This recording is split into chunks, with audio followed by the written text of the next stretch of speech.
जय श्री कृष्ण।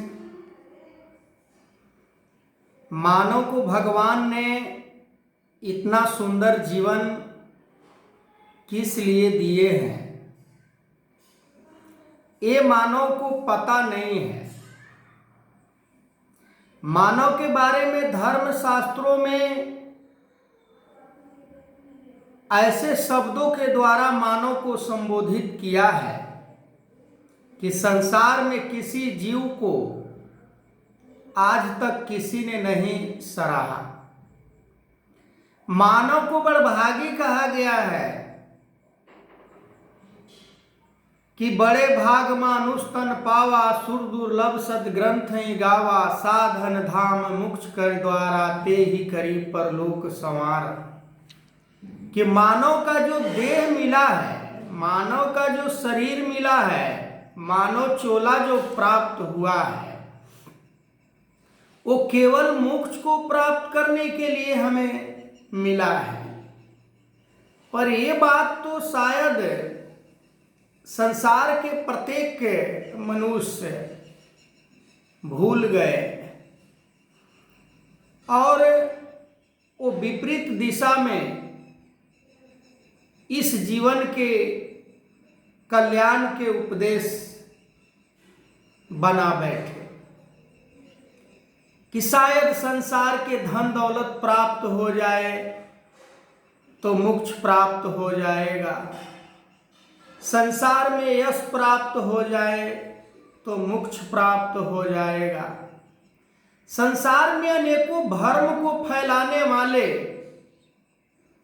ठेकेदार धर्म को दुहाई देकर लोगों को भ्रमित करने का प्रयास आज संसार में किया जा रहा है। वास्तविक से उसे भटकाकर अपने स्वार्थ में विपरीत दिशा में उसे ले जाकर उसे मूर्ख बनाकर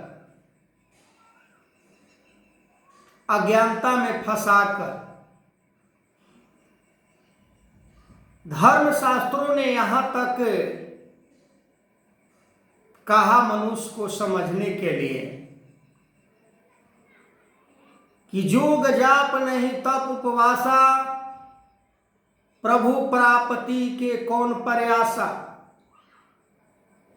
कि भगवान को प्राप्त करने से मोक्ष की प्राप्ति होती है, पर भगवान को प्राप्त करने के लिए किसी योग जाप पूजा पाठ नियम व्रत की जरूरत नहीं है।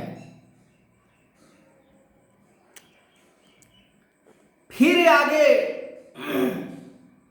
कहते हैं संत महापुरुषों ने कि इस परमात्मा को प्राप्त करने के लिए,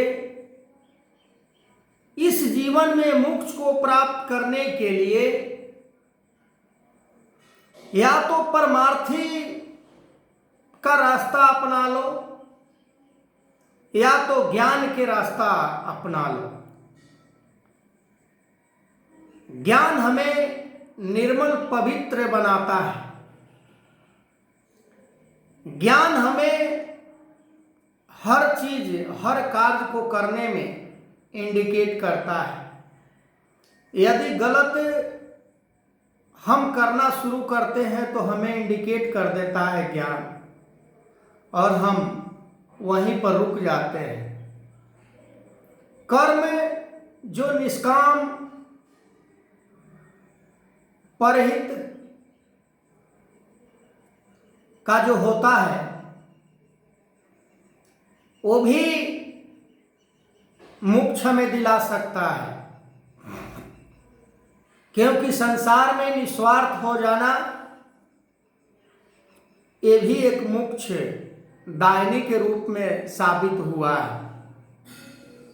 भगवान कृष्ण ने अर्जुन को यही बात कह रहे हैं कि तुम संसार के विषयों से बाहर निकल जाओ। क्या हो रहा है, क्या नहीं होगा, कौन मरेगा, कौन जिएगा, इसका परिणाम क्या होगा, कौन क्या कहेगा, ये सब भूल जाओ और तुम एक मुझ अविनाशी के शरण में आकर मैं जो कह रहा हूं वो काम को करो। आगे मैं इस वीडियो को कंटिन्यू करूंगा मोक्ष की प्राप्ति के बारे में।